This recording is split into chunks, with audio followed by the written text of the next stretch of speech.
The Black Hole War by Leonard Susskind, continued. Disc 10.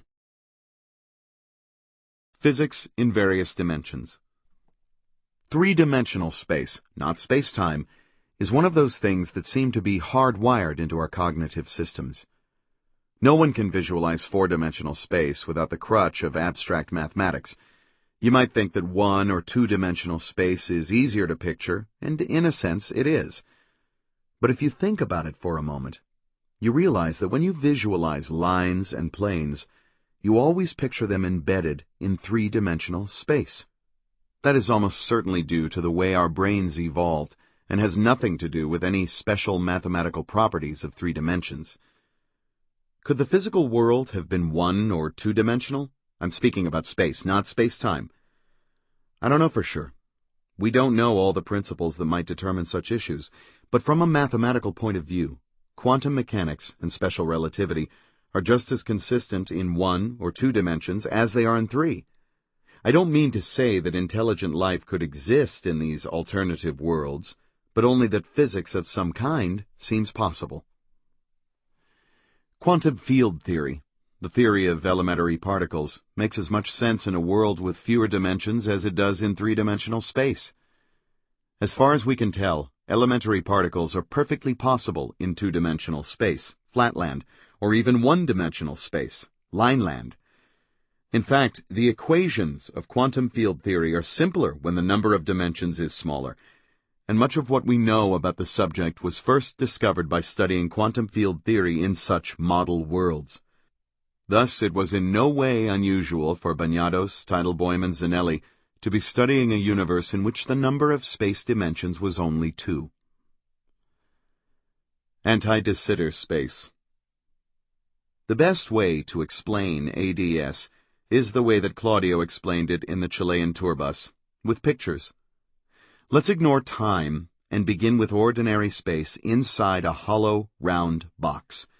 In 3 dimensions, a round box means the interior of a sphere.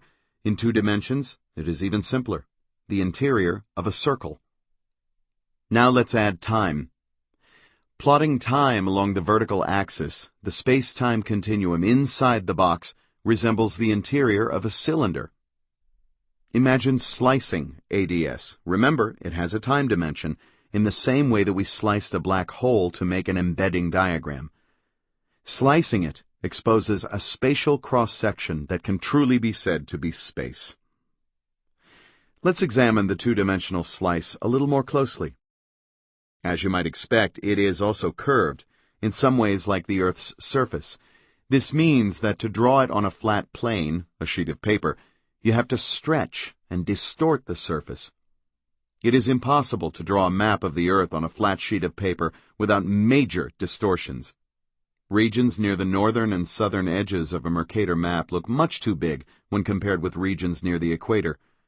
Greenland looks as big as Africa, although the area of Africa is really about 15 times larger.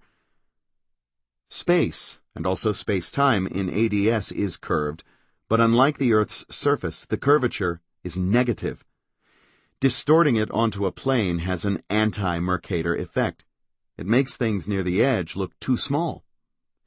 Escher's famous drawing Circle Limit 4 is a map of a negatively curved space that shows exactly what two-dimensional slices of ADS look like. I find Circle Limit 4 hypnotic, to say the least. It reminds me of The Mouse and His Child and the character's endless quest to see the last visible dog. The angels and devils go on endlessly, fading into an infinite fractal edge. Did Escher make a bargain with the devil, enabling him to draw an infinite number of angels? Or if I look hard enough, will I see the last visible angel? Pause for a moment to rewire yourself so that you see the angels and devils as being all the same size.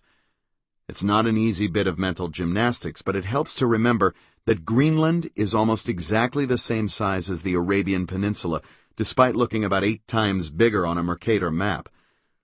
Apparently, Escher was exceptionally well wired for this kind of mental exercise, but with practice, you can get the hang of it too. Now let's add time and put it all together in a picture of anti-de Sitter space. As usual, we plot time on the vertical axis.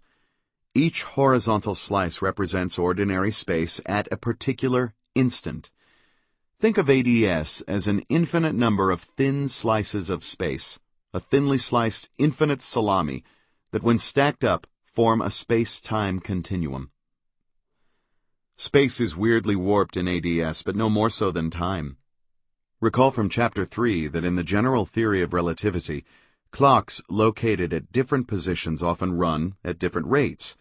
For example, the slowdown of clocks near a black hole horizon allows the black hole to be used as a time machine. Clocks in ADS also behave oddly. Imagine that each Escher devil carries its own wristwatch. If the devils nearest the center looked around at their slightly more distant neighbors, they would notice something peculiar. The more distant timepieces would run about twice as fast as their own watches. Assuming the devils have a metabolism, the outer neighbor's metabolic functions would also run faster. In fact, every measure of time would seem to be speeded up, and as they looked farther away, the clocks would appear to run even faster. Each successive layer would run faster than the previous one until, out near the boundary, the clocks would run so fast that the devils near the center would see a whirling blur. The space-time curvature in ADS creates a gravitational field that pulls objects to the center, even if there is nothing there. One manifestation of this ghostly gravitational field is that if a mass were displaced toward the boundary, it would be pulled back, almost as though on a spring. Left to itself, the mass would bob endlessly back and forth. A second effect is really just the opposite side of the coin. A pull toward the center is no different than a push away from the boundary. That push is the irresistible repulsion that keeps everything, including black holes, from making contact with the boundary. Boxes are made to put things in, so let's put a few particles in the box. Wherever we place them, they will be pulled to the center. A single particle will eternally oscillate around the center, but if there are two or more, they may collide. Gravity, not the ghost gravity of ADS, but the ordinary gravitational attraction between the particles, may cause them to coalesce into a blob. Adding more particles will increase the pressure and the temperature at the center, and the blob may ignite to form a star. The addition of even more mass will eventually lead to a cataclysmic collapse. A black hole will form. A black hole trapped in a box. Bagnados, Teitelbaum, and Zanelli were not the first to study black holes in ADS. That honor goes to Don Page and Stephen Hawking. But BTZ did discover the simplest example, easy to visualize because space has only two dimensions. Imagine a circle with a black region in the center, and Escher's angels and devils receding toward the outer edge. The edge of the black region is the horizon. With one exception, anti-de Sitter black holes have all the features of ordinary black holes. As always, a very disagreeable singularity hides behind the horizon.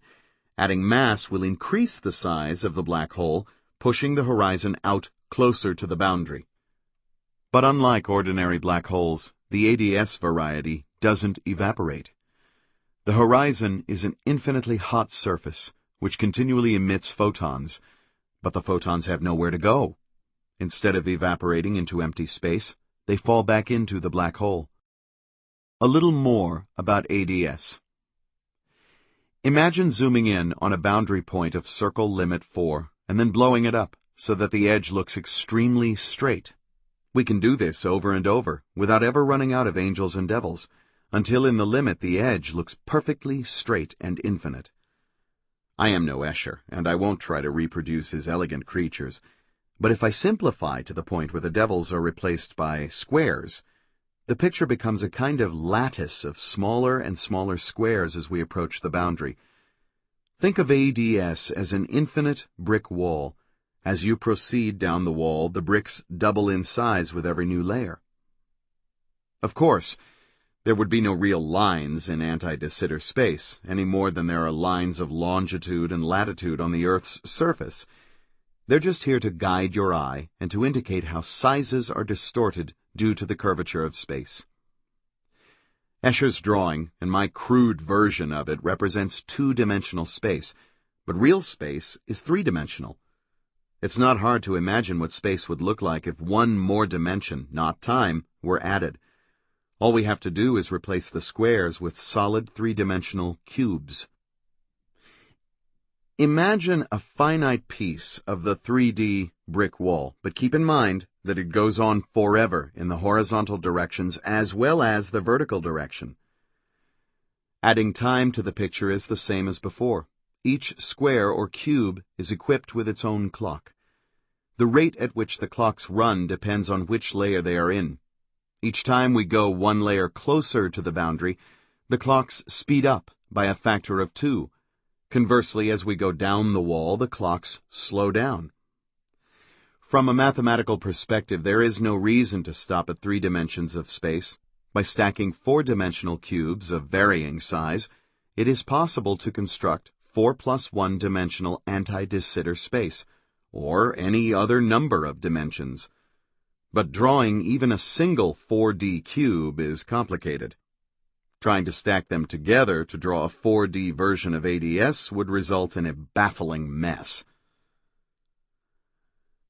The world in a box.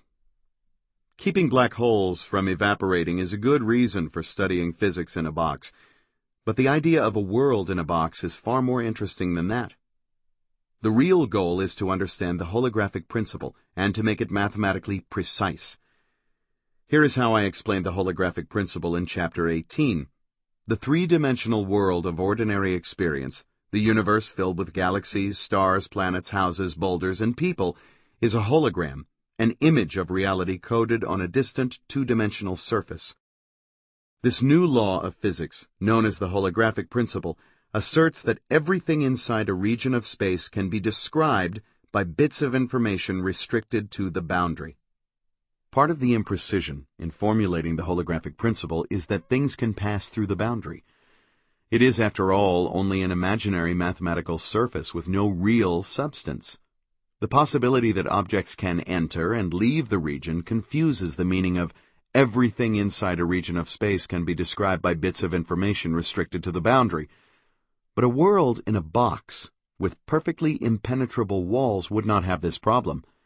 The new formulation would be, everything inside a box with impenetrable walls can be described by bits of information stored in pixels on the walls. In the Chilean tour bus in 1989, I didn't understand why Claudio Teitelboim was so excited about anti-de Sitter space. Black holes in a box, so what? It took another 8 years for me to get the point. 8 years, and another South American physicist, this time an Argentinian. Maldasena's amazing discovery. Juan Maldacena is different in every way from Claudio Teitelboim. He's not as tall and is far more sober. It is impossible for me to imagine him speeding through dangerous Santiago wearing a fake military uniform, but he does not lack courage as a physicist. In 1997, he stuck his neck way out and made an extraordinarily bold claim, a claim that seems almost as crazy as my wild ride with Claudio. In effect, Maldacena argued that two mathematical worlds that seem totally dissimilar are in fact exactly the same. One world has 4 dimensions of space and 1 of time, 4 plus 1, while the other is 3 plus 1 dimensional, more like the usual world we experience. I am going to take a bit of license to simplify the story and make it easier to visualize by decreasing the number of dimensions in each case by 1. Following this, I would say that a certain fictitious version of Flatland, a 2 plus 1 dimensional world, is somehow equivalent to an anti-de Sitter world of 3 plus 1 dimensions. How could such a thing be possible? The most obvious thing about space is the number of dimensions. An inability to recognize the dimensionality of space would constitute an extremely dangerous perceptual disorder. Surely it is not possible to mistake 2 dimensions for 3, at least while sane and sober. Or so you would think. The route to Maldasena's discovery was a convoluted, meandering path that wandered through extremal black holes, D-branes, and something called matrix theory. and finally ended with an extraordinary confirmation of the holographic principle. The starting point was Polchinski's D-branes. Recall that a D-brane is a material object that, depending on its dimension, can be a point, a line, a sheet, or a solid that fills space. The main property that distinguishes a D-brane from anything else is that fundamental strings can terminate on it. For definiteness, let's concentrate on D2 branes. Think of a flat, two-dimensional surface floating in three-dimensional space like a magic carpet. Open strings can attach themselves to the D-brane at both their ends. They are able to slide along the D-brane, but they can't jump free into the third dimension. The bits of string skate on a frictionless sheet of metaphorical ice, unable to lift their feet. From a distance, each piece of string looks like a particle moving in a two-dimensional world. If there is more than one string, they can collide, scatter, and even coalesce into more complicated objects. D-branes can exist individually, but they are sticky. If gently brought together, they will bond and form a composite brane of several layers. I've described the D-branes as slightly separated from one another, but when they bind together, the gaps disappear. A group of D-branes bound together is called a D-brane stack. Open strings moving on a D-brane stack have richer properties and more variety than the strings that move on a single D-brane. The two ends of a string can attach to different members of the stack, as if one skate moved on a slightly different plane than the other. To keep track of the different branes, we can give them names. For example, we could call them red, green, and blue.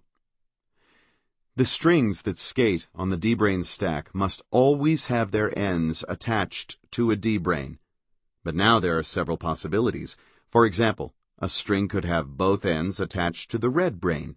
That would make it a red-red string. In a similar way, there would be blue-blue and green-green strings. But it is also possible for the two ends of a string to be attached to different branes. Thus, there could be red-green strings, red-blue strings, and so on. In fact, there are 9 distinct possibilities for the strings that move on this D-brane stack. Interesting things happen if several strings are attached to the branes. Strings on a D2 brane stack look a lot like ordinary particles, albeit in a world with only 2 dimensions of space. They interact with one another, scatter when they collide, and exert forces on nearby strings. One string can also break up into 2 strings. A point on the initial string comes in contact with the brane, allowing the string to split in 2, but always in such a way that all ends are attached to the brane. The same can happen in reverse, so that a pair of strings coalesce to form a single string. Imagine a stack of 3 D-branes, red on top, green in the middle, blue on the bottom. A red-green string collides with a green-blue string. The 2 strings coalesce to form a single red-blue string. A red-red string could not coalesce with a green-green string because their ends would never touch. Do you have the feeling that you've seen all this before? You have, assuming you heard Chapter 19. The rules governing strings attached to a D-brane stack are exactly the same as the rules governing gluons in quantum chromodynamics, QCD. In Chapter 19, I explained that a gluon is like a little bar magnet with 2 ends, each end being labeled with a color. The similarity does not end there. The figure we imagined, showing 2 strings combining to form a single string, is just like a gluon vertex diagram of QCD. This parallel between physics on a D-brane and the usual world of elementary particles is a fascinating fact that, as we will see in the next chapter, has proved to be enormously useful. When physicists find 2 different ways of describing the same system, they call the 2 descriptions dual to each other. An example is the dual description of light as either waves or particles. Physics is full of dualities, and there was nothing especially surprising or new in the fact that Maldacena had discovered 2 dual descriptions of strings on a D-brane. What was new, almost unheard of, was that the 2 descriptions described worlds with different numbers of spatial dimensions.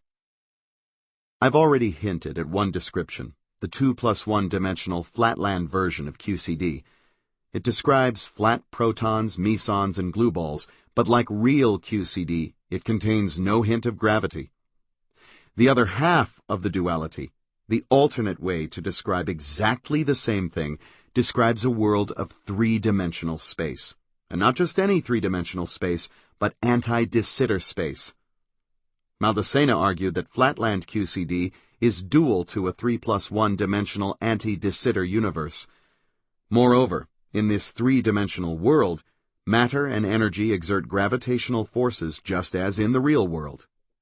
In other words, a world of 2+1 dimensions that includes QCD but not gravity is equivalent to a universe of 3+1 dimensions with gravity. How did that happen? Why would a world with only 2 dimensions be exactly the same as one with 3 dimensions? Where did the extra dimension of space come from? The key is the distortion of anti-de Sitter space that makes objects near the boundary look small by comparison with the same objects deep in the interior of the space. The distortion affects the imaginary devils, but also real objects as they move through the space. For example, if one projected a 1-meter letter A onto the boundary by creating a shadow, the image would shrink and grow as the object approached and receded from the boundary. From the point of view of the three-dimensional interior, this is an illusion with no more reality than the large size of Greenland on a Mercator map. But in the dual description, the flatland theory, there is no notion of distance in the perpendicular third dimension. Instead, it is replaced by a notion of size. This is a very surprising mathematical connection. Growing and shrinking in the flatland half of the duality is exactly the same as moving back and forth along the third direction in the other half of the duality. Again, this should have a familiar ring, this time from Chapter 18, where we discovered that the world is a hologram of sorts. Maldacena's 2 dual descriptions were the holographic principle in action. Everything that takes place in the interior of anti-de Sitter space is a hologram, an image of reality coded on a distant 2-dimensional surface. A 3-dimensional world with gravity is equivalent to a 2-dimensional quantum hologram on the boundary of space. I don't know whether Maldacena made the connection between his discovery and the holographic principle, but Ed Witten soon did. Just 2 months after Maldacena's paper, Witten placed his own paper on the Internet, giving it the title Anti-de Sitter Space and Holography. Of all the things in Witten's paper, the one that especially caught my eye was a section on black holes. Anti-de Sitter space, the original version, not the flattened brick wall version, is like a can of soup. Horizontal slices through the can represent space. The vertical axis of the can is time. The label on the outside of the can is the boundary, and the interior is the space-time continuum itself. Pure ADS is like an empty can, but it can be made more interesting by filling it with soup, that is, matter and energy. Witten explained that by injecting enough mass and energy into the can, a black hole could be created. That raised a question. According to Maldacena, there must be a second description, a dual description, that makes no reference to the inside of the can. The alternate description would be in terms of a 2-dimensional quantum field theory of particles similar to gluons that move on the label. The existence of a black hole in the soup must be equivalent to something on the boundary hologram. But what was that something?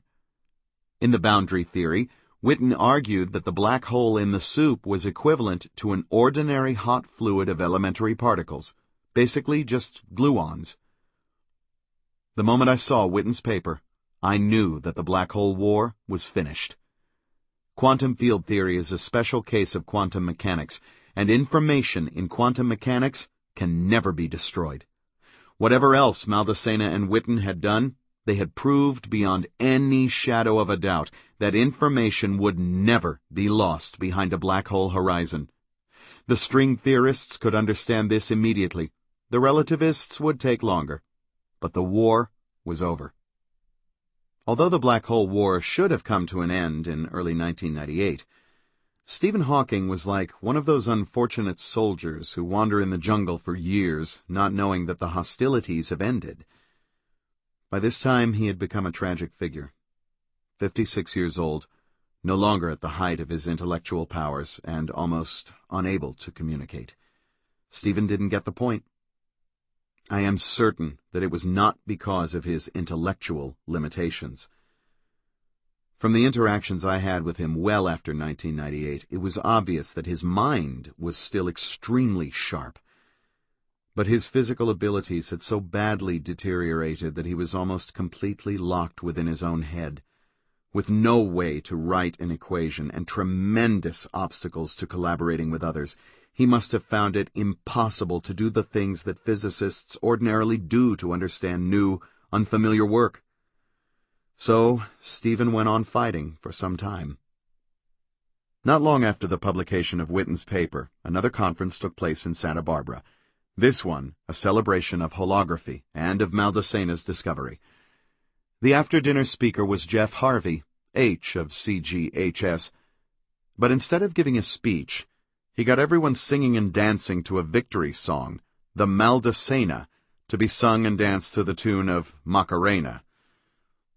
You start with the brain, and the brain is BPS. Then you go near the brain, and the space is ADS. Who knows what it means? I don't, I confess. Maldacena.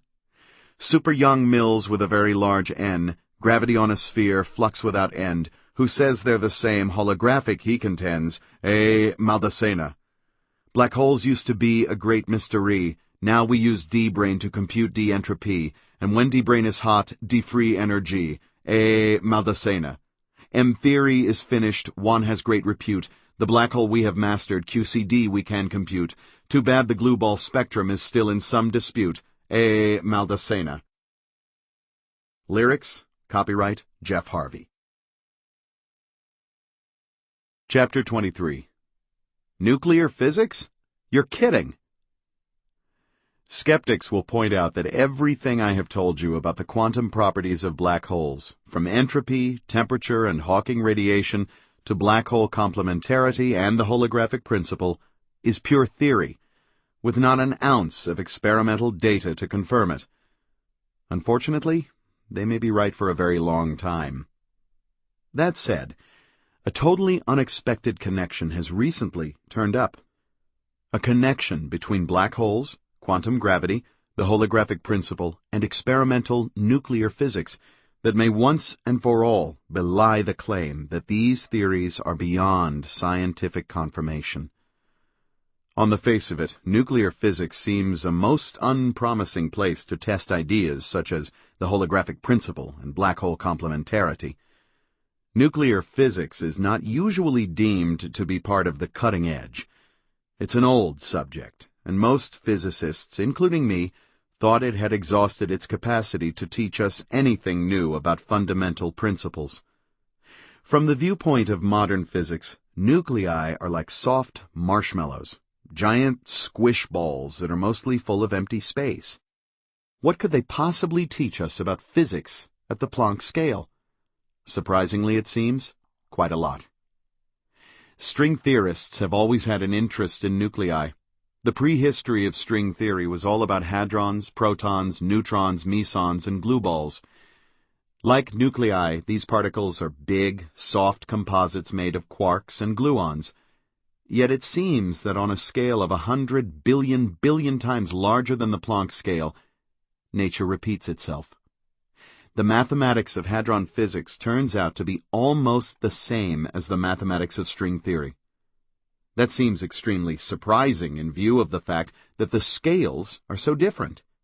Nucleons may be 10 to the 20th power times larger in size than fundamental strings, and they oscillate 10 to the 20th power times more slowly. How can these theories be the same, or even remotely similar? Nevertheless, in a way that will become clear, they are.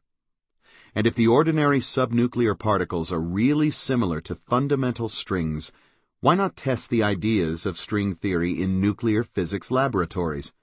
In fact, it's been going on for almost 40 years.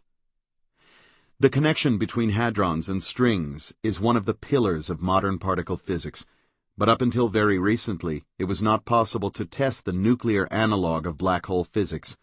That situation is now changing. Out on Long Island, about 70 miles from Manhattan, nuclear physicists at the Brookhaven National Laboratory are slamming heavy atomic nuclei together just to see what happens. The Relativistic Heavy Ion Collider, RHIC, accelerates gold nuclei to almost the speed of light, fast enough that when they collide, they create a huge splash of energy 100 million times hotter than the surface of the sun. The physicists at Brookhaven are not interested in nuclear weapons or any other nuclear technology. Their motivation is pure curiosity. Curiosity about the properties of a new form of matter.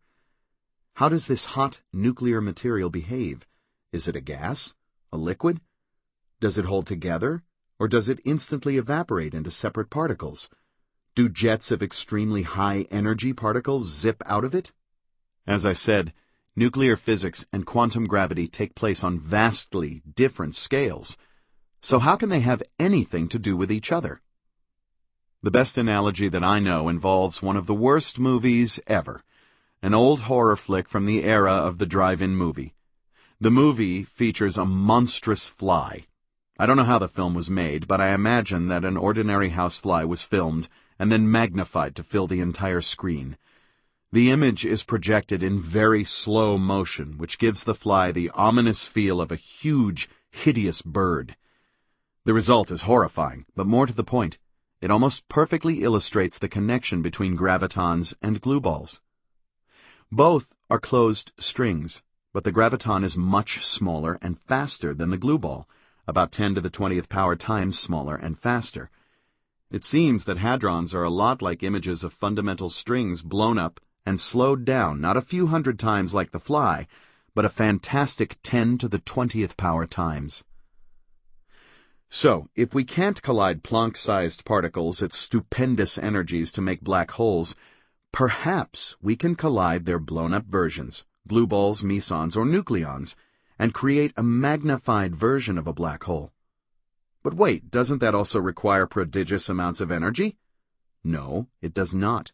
And to understand why, we need to recall from Chapter 16 the counterintuitive 20th century connection between size and mass. Small is heavy, big is light. The fact that nuclear physics takes place on an immensely larger scale than fundamental string theory implies that the corresponding phenomena require far less energy concentrated in a hugely larger volume. When the numbers are plugged in and the calculations are carried out, something very similar to a slow-motion, magnified black hole should form when ordinary nuclei collide in RHIC. To understand in what sense black holes are created by RHIC, we must return to the holographic principle and to Juan Maldacena's discovery.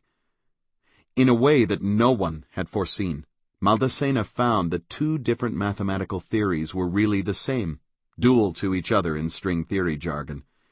One theory was string theory, with its gravitons and black holes, albeit in 4+1-dimensional anti-de Sitter space, ADS.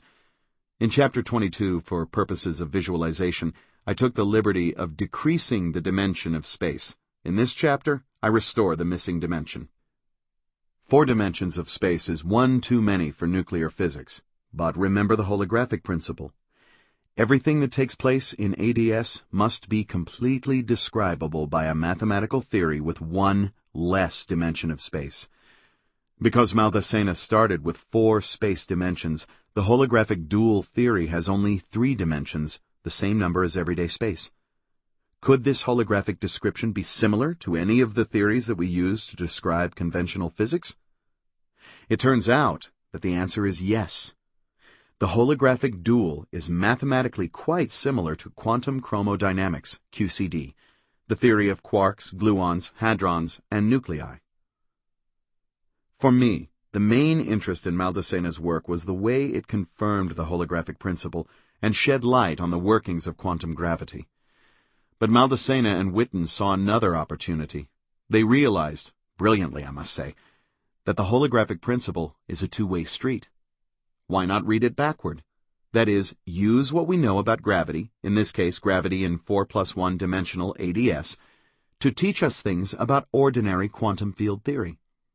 For me, this was a totally unexpected twist, a bonus of the holographic principle that I had never thought of. A little work was required to accomplish this. QCD is not quite the same as Maldasena's theory, but the main difference can easily be taken into account by modifying ADS in a simple way. Let's review ADS, as seen from a point very near the boundary where the last visible devil shrinks to zero. I'm going to call that boundary the UV brane. Much of what I am describing in these few paragraphs is explained with great clarity in Lisa Randall's excellent book, Warped Passages. UV stands for ultraviolet, the same term we use for very short wavelength light. Over the years, the term ultraviolet has come to stand for any phenomenon that takes place on small scales. In the present context, the word refers to the fact that the angels and devils near the boundary of Escher's drawing shrink to infinitesimal size. The word brane is really a misnomer in UV brane, but since it has stuck, I will use it.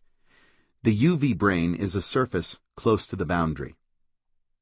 Imagine moving away from the UV brane into the interior, where the square devils expand and clocks slow down without limit.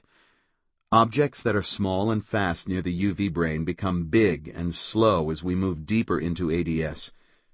But ADS is not quite the right thing for describing QCD. Although the difference is not great, the modified space deserves its own name. Let's call it Q-space. Like ADS, Q-space has a UV brane where things shrink and speed up.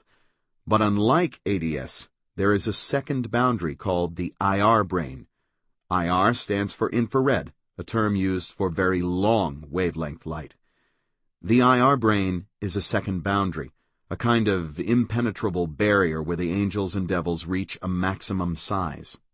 If the UV brane is the ceiling of a bottomless chasm, Q-space is an ordinary room with a ceiling and floor. Imagine putting a string-like particle into Q-space by first placing it near the UV brane.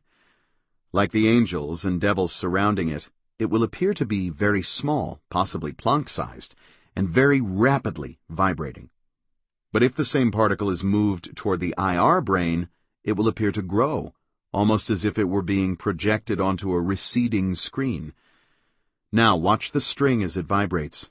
The vibrations define a kind of clock, and like all clocks, it runs fast when it is near the UV brane and slows down as it moves toward the IR brane. A string near the IR end will not only look like a gigantic blown-up version of its shrunken UV self, but it will also oscillate far more slowly. This difference sounds a lot like the difference between real flies and their cinematic images, or the difference between fundamental strings and their nuclear counterparts. If the super-small, Planck-sized particles of string theory live near the UV brane and their blown-up versions, the hadrons, live near the IR brane, just how far apart are they from each other? In a certain sense, not so far. You would have to descend through about 66 square devils to get from Planck-sized objects to hadrons. But remember that each step is twice as high as the previous one. Doubling in size 66 times is the same as expanding by a factor of 10 to the 20th power. There are two views of the similarity between fundamental string theory and nuclear physics. The more conservative view is that it is accidental, more or less like the similarity between atoms and the solar system. That similarity was useful in the early days of atomic physics. Niels Bohr, in his theory of the atom, used the same mathematics for atoms that Newton had used for the solar system. But neither Bohr nor anyone else really thought that the solar system was a blown-up version of an atom. According to this more conservative view, the connection between quantum gravity and nuclear physics is also just a mathematical analogy, but a useful analogy that allows us to use the mathematics of gravity to explain certain features of nuclear physics. The more exciting view is that nuclear strings really are the same objects as fundamental strings, except seen through a distorting lens that stretches their image and slows them down. According to this view, when a particle, or string, is located near the UV brain, it appears small, energetic, and rapidly oscillating. It looks like a fundamental string. It behaves like a fundamental string, so it must be a fundamental string. For example, a closed string located at the UV brain would be a graviton. But the same string, if it moves to the IR brain, slows down and grows in size. In every way, it looks and behaves like a glue ball. In this view of things, gravitons and glue balls are exactly the same objects, except for their location in the brain sandwich. Imagine a pair of gravitons, strings near the UV brain, about to collide with each other. If they have enough energy, when they meet near the UV brain, an ordinary small black hole will form. A blob of energy stuck to the UV brain. Think of it as a drop of fluid hanging from the ceiling. The bits of information that make up its horizon are Planck-sized. This is, of course, exactly the experiment that we will probably never be able to do. But now, replace the gravitons with two nuclei near the IR brain and smash them together. Here is where the power of duality makes itself felt. On the one hand, we can think of it in the four-dimensional version, in which two objects collide and form a black hole. This time, the black hole will be near the IR brain, a big puddle on the floor. How much energy is required? Far less than when the black hole forms near the UV brain. In fact, the energy is easily within the range of RHIC. We can also view it from the three-dimensional viewpoint. In that case, hadrons or nuclei collide and make a splash of quarks and gluons. Originally, before anyone realized QCD's potential connection with black hole physics, QCD experts had expected the energy of the collision to reappear as a gas of particles that would quickly fly apart with very little resistance. But what they saw was different. The energy holds together in what looks much more like a blob of fluid. Call it hot quark soup. Hot quark soup is not just any fluid. It has some very surprising flow properties that resemble nothing so much as the horizon of a black hole. All fluids are viscous. Viscosity is a type of friction that acts between the layers of a fluid when they slide over each other. Viscosity is what distinguishes a very viscous fluid such as honey from a much less viscous fluid such as water.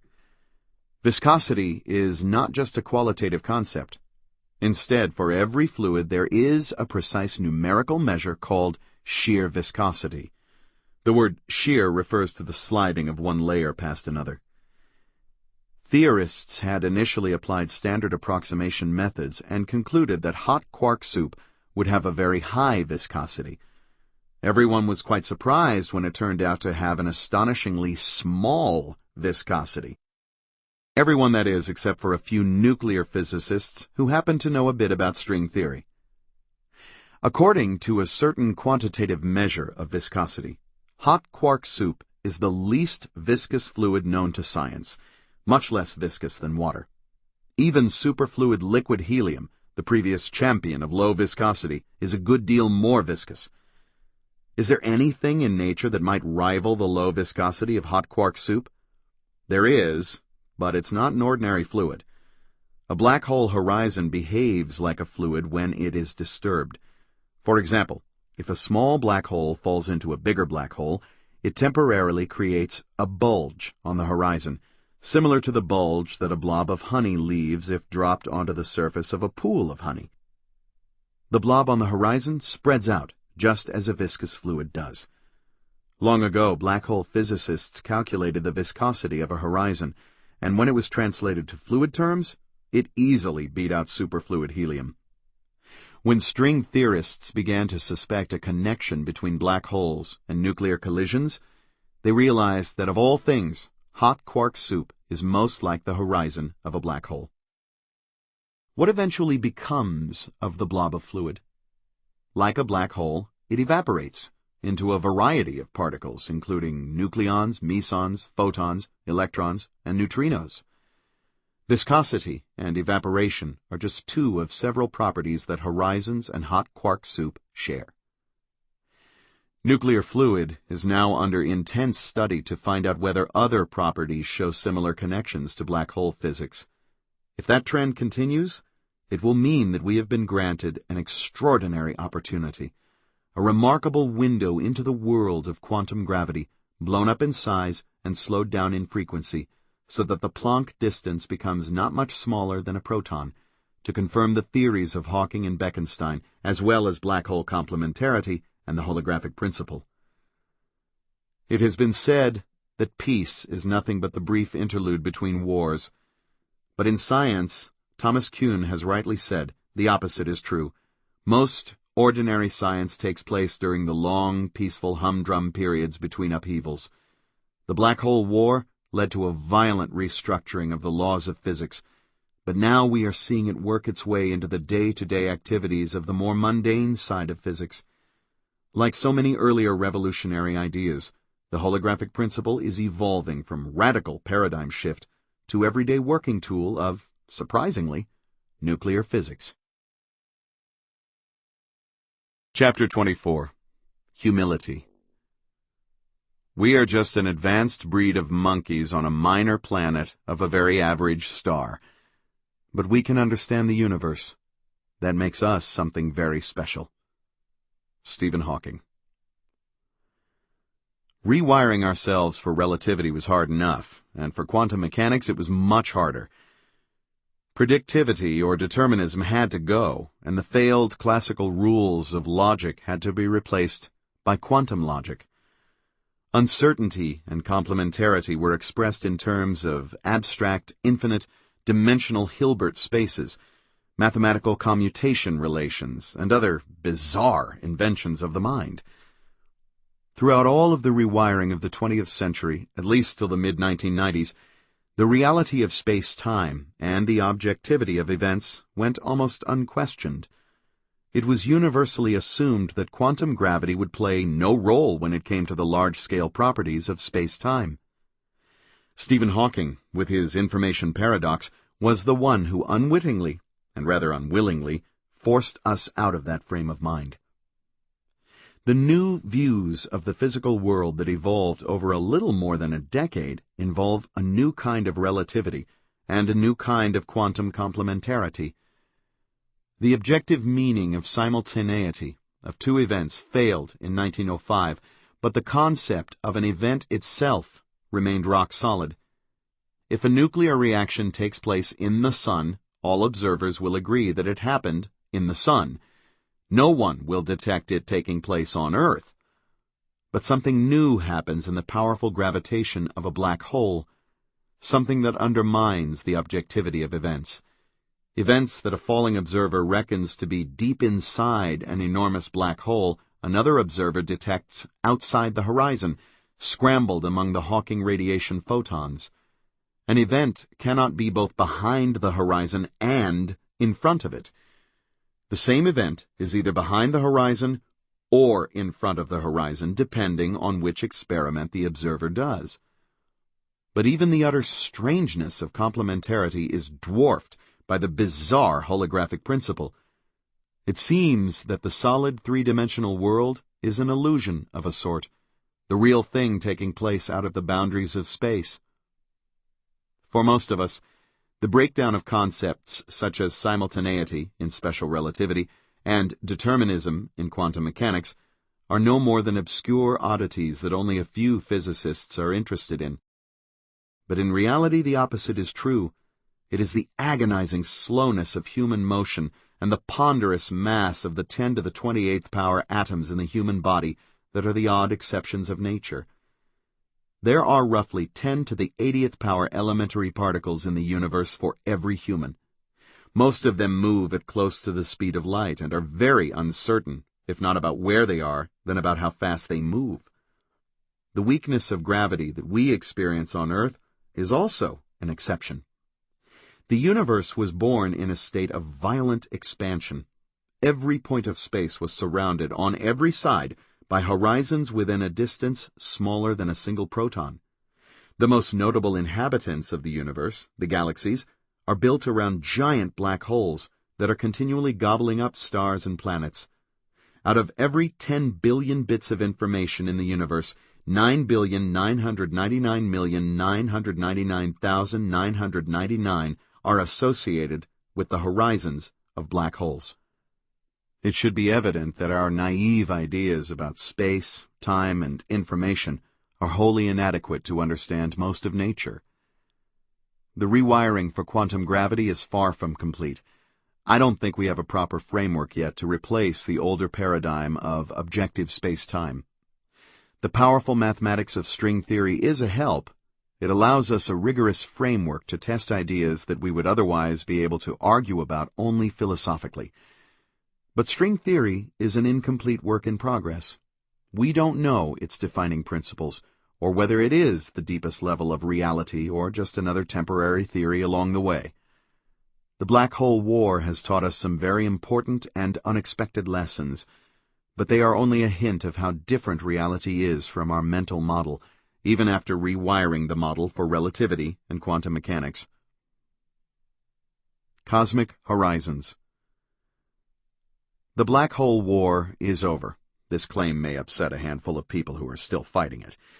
But just as it ended, nature, the great spoiler, threw us another curveball. At about the time of Maldacena's discovery, physicists started to become convinced by cosmologists that we live in a world with a non-vanishing cosmological constant, an astonishingly small constant of nature, smaller by far than any other physical constant. The cosmological constant is the main determinant of the future history of the universe. The cosmological constant, also known as dark energy, has been a thorn in the side of physics for almost a century.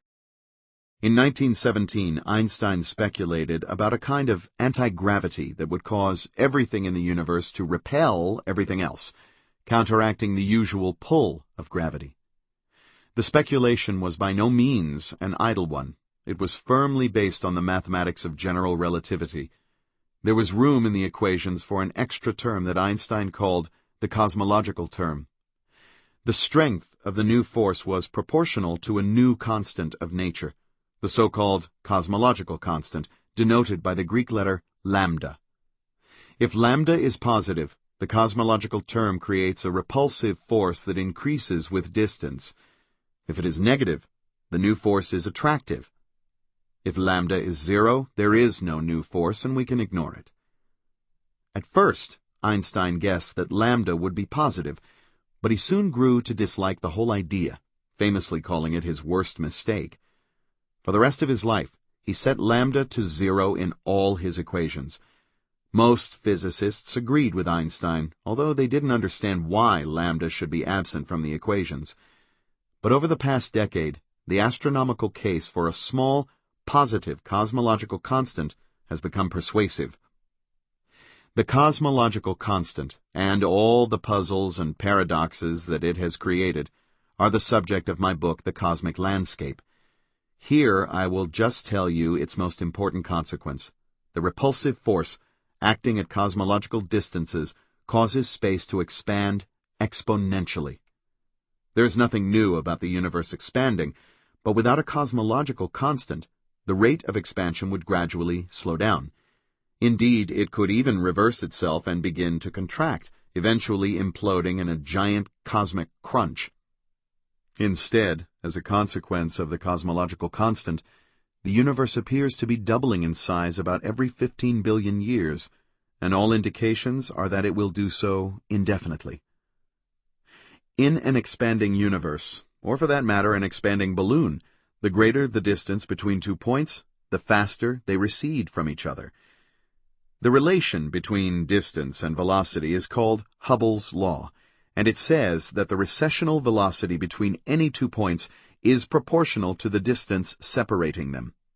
Any observer, no matter where he is stationed, looks around and sees the distant galaxies moving away, their velocity proportional to their distance. If you look out far enough in such an expanding universe, you will come to a point where the galaxies are moving away from you with the speed of light. One of the most remarkable properties of an exponentially expanding universe is that the distance to that point never changes. It appears that in our own universe, at a distance of about 15 billion light-years, things are moving away with the speed of light. But even more important, it will always be that way for all eternity. There is something familiar, yet different about this. It brings to mind the Pollywog Lake in Chapter 2. At some point, Alice, if she goes with the flow, will pass the point of no return and recede away from Bob with the speed of sound. Something like that is taking place on a grand scale. In every direction that we look, galaxies are passing the point at which they are moving away from us faster than light can travel. Each of us is surrounded by a cosmic horizon, a sphere where things are receding with the speed of light, and no signal can reach us from beyond that horizon. When a star passes the point of no return, it is gone forever. Far out, at about 15 billion light-years, our cosmic horizon is swallowing galaxies, stars, and probably even life. It is as if we all live in our own private inside-out black hole. Are there really worlds like our own that long ago passed through our horizon and became completely irrelevant to anything we can ever detect? Even worse, is most of the universe forever beyond our knowledge? This is extremely disturbing to some physicists. There is a philosophy that says that if something is unobservable in principle, it is not part of science. If there is no way to falsify or confirm a hypothesis, it belongs to the realm of metaphysical speculation, together with astrology and spiritualism. By that standard, most of the universe has no scientific reality. It's just a figment of our imaginations. But it is hard to dismiss most of the universe as nonsense. There is no evidence that the galaxies thin out or come to an end at the horizon. Astronomical observation indicates that they go on as far as the eye or the telescope can see. What are we to make of this situation? There have been other circumstances in the past in which unobservable things have been dismissed as being unscientific. Other people's emotions are a notable example. An entire school of psychology, behaviorism, was founded on the principle that emotions and internal states of consciousness are not observable, and therefore should never be invoked in a scientific discussion. Only the observable behaviors of experimental subjects, their body movements, facial gestures, temperature, blood pressure, were fair game for behaviorist psychology. Behaviorism exerted enormous influence during the mid-20th century, but today most people consider it an extreme point of view. Perhaps we should simply accept worlds beyond the horizon in the same way that we accept that other people have an impenetrable interior life. However, there may be a better answer. The properties of cosmic horizons seem to be very similar to those of black holes. The mathematics of an accelerating, exponentially expanding universe imply that as things approach the cosmic horizon, we see them slow down. If we could send a thermometer attached to the end of a long cable to the vicinity of the cosmic horizon, we would discover that the temperature increases, eventually approaching the infinite temperature at the horizon of a black hole. Does that mean that all the people on those distant planets are being roasted? The answer is no more or no less than they would be if they were near a black hole.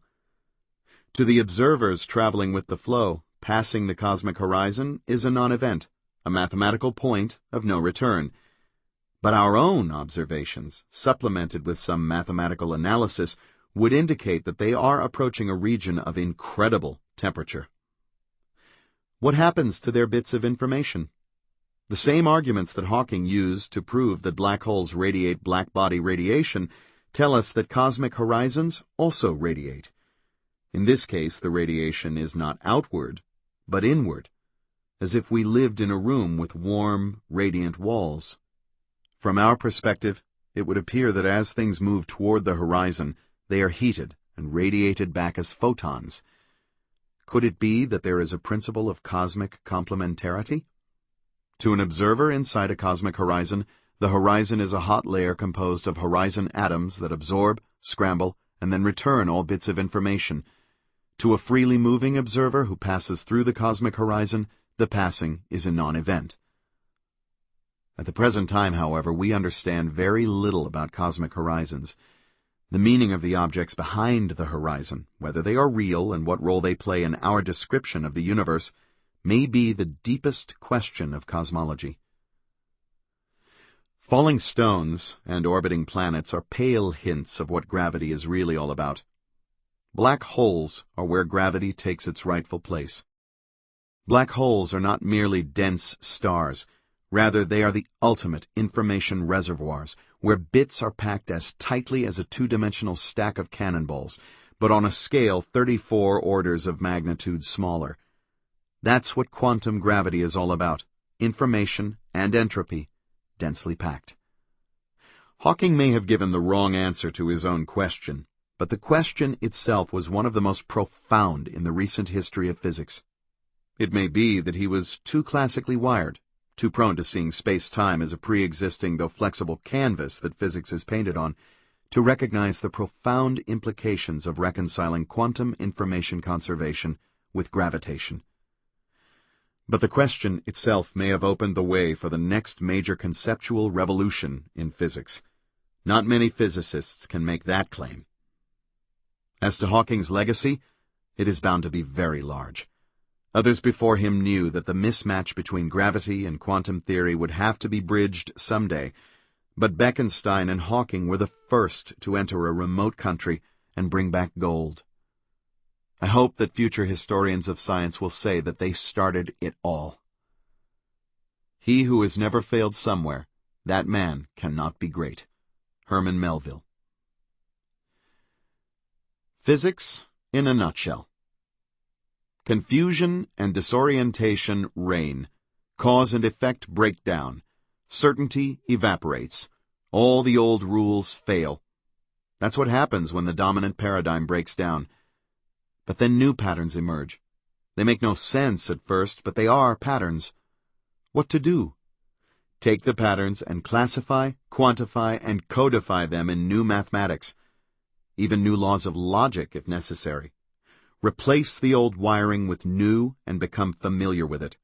Familiarity breeds contempt, or at least acceptance. Very likely, we are still confused beginners with very wrong mental pictures, and ultimate reality remains far beyond our grasp. The old cartographer's term, terra incognita, comes to mind. The more we discover, the less we seem to know. That's physics in a nutshell. Epilogue. In 2002, Stephen Hawking reached his 60th birthday. No one thought he would do it, least of all his doctors. The event was worth a great celebration, a really grand birthday party. And so I found myself once again in Cambridge, along with hundreds of others, physicists, journalists, rock stars, musicians, a Marilyn Monroe imitator, can-can dancers, as well as a great deal of food, wine, and liquor. It was a giant media event, side by side with a serious physics conference. Everyone who was anyone in Stephen's scientific life gave a speech, including Stephen himself. Here's a brief excerpt from mine. Stephen, as we all know, is by far the most stubborn and infuriating person in the universe. My own scientific relation with him, I think, can be called adversarial. We have disagreed profoundly about deep issues concerning black holes, information, and all that kind of thing. At times he has caused me to pull my hair out in frustration, and you can plainly see the result. I can assure you that when we began to argue more than 2 decades ago, I had a full head of hair. At this point I could see Stephen in the rear of the auditorium with his mischievous grin. I went on. I can also say that of all the physicists I have known, he has had the strongest influence on me and on my thinking. Just about everything I have thought about since 1983 has in one way or another been a response to his profoundly insightful question about the fate of information that falls into a black hole. While I firmly believe his answer was wrong, the question, and his insistence on a convincing answer, has forced us to rethink the foundations of physics. The result is a wholly new paradigm that is now taking shape. I am deeply honored to be here to celebrate Stephen's monumental contributions, and especially his magnificent stubbornness. I meant every word of it. I recall only 3 other speeches. 2 of them were by Roger Penrose. I can't remember why Roger gave 2 talks, but he did. In the first, he argued that information has to be lost in black hole evaporation. The arguments were the original ones that Stephen had made 26 years earlier, and Roger maintained that both he and Stephen continued to believe them. I was surprised, since as far as I, and anyone who had been following the recent developments, was concerned, matrix theory, Maldasena's discovery, and Strominger and Vafa's entropy calculations had finally put the question to rest. But in his second talk, Roger maintained that the holographic principle and Maldasena's work were based on a series of misconceptions. Simply stated, his argument was, how could it possibly be that physics in more dimensions can be described by a theory in fewer dimensions? I think he hadn't thought about it hard enough. Roger and I have been friends for 40 years, and I know he is a rebel, always running against the standard wisdom. I shouldn't have been surprised that he was being contrary. The other lecture that has stuck in my memory was Stephen's. Not for what he said, but for what he didn't say. He briefly recalled the notable high points of his career, cosmology, Hawking radiation, excellent cartoons, but offered not a single word about information loss. Could it be that he was beginning to waver? I imagine so. Then, in a press conference in 2004, Hawking announced that he had changed his mind. His most recent investigation, Stephen said, had finally solved his own paradox. It seems that, after all, information does leak out of black holes and ultimately winds up in the evaporation products. Somehow, according to Stephen, the mechanism had been overlooked for all this time, but he had finally identified it and would report his new conclusions at an upcoming conference in Dublin. The media was alerted, and the conference was breathlessly awaited. The newspapers also reported that Stephen would pay off a bet with John Preskill, who had worried me in Santa Barbara with his ingenious thought experiment. In 1997, John had wagered Stephen that information did escape from black holes.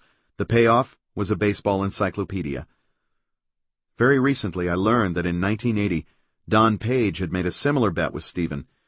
As I suspected from Don's talk in Santa Barbara, he had been skeptical about Stephen's claim all along. On April 23, 2007, 2 days before I wrote this paragraph, Stephen formally conceded. Don was kind enough to send me a photocopy of the original contract, a bet of £1 British against $1 US, along with Stephen's signed concession. The dark blob at the end is Stephen's thumbprint. Here is the contract. How predictable is quantum gravity? Don Page bets Stephen Hawking £1 that strong quantum cosmic censorship holds, namely, that a pure initial state composed entirely of regular field configurations on complete, asymptotically flat hypersurfaces will have a unique S-matrix evolution under the laws of physics to a pure final state composed entirely of regular field configurations on complete, asymptotically flat hypersurfaces. Stephen Hawking bets Don Page $1 that in quantum gravity, the evolution of such a pure initial state can be given in general only by a dollar matrix to a mixed final state and not always by an S matrix to a pure final state. I concede in light of the weakness of the dollar. Stephen Hawking, 23 April 2007. What was in Stephen's lecture? I don't know, I wasn't there. But a subsequent paper written several months later gave the details. There weren't many. A brief history of the paradox, a wordy description of some of Maldasena's arguments, and a final, tortured explanation of how everyone had been right all along. But everyone hadn't been right. Over the past few years, we have seen some remarkably contentious arguments disguised as scientific debates, but they are really political squabbles. They include disputes about intelligent design, whether global warming is really occurring, and if so, whether it is man-made, the value of expensive missile defense systems, and even string theory. Fortunately, however, not all scientific debates are polemical. From time to time, real differences of opinion about substantive issues turn up and lead to new insights, or even paradigm shifts. The Black Hole War is an example of a debate that was never polemical. It involved genuine differences of opinion about clashing scientific principles. Although the issue of whether information is lost in black holes was certainly a matter of opinion at first, scientific opinion has now largely coalesced around a new paradigm. But even though the original war is over, I doubt that we have learned all of its important lessons. String theory's most troubling loose end is how to apply it to the real universe.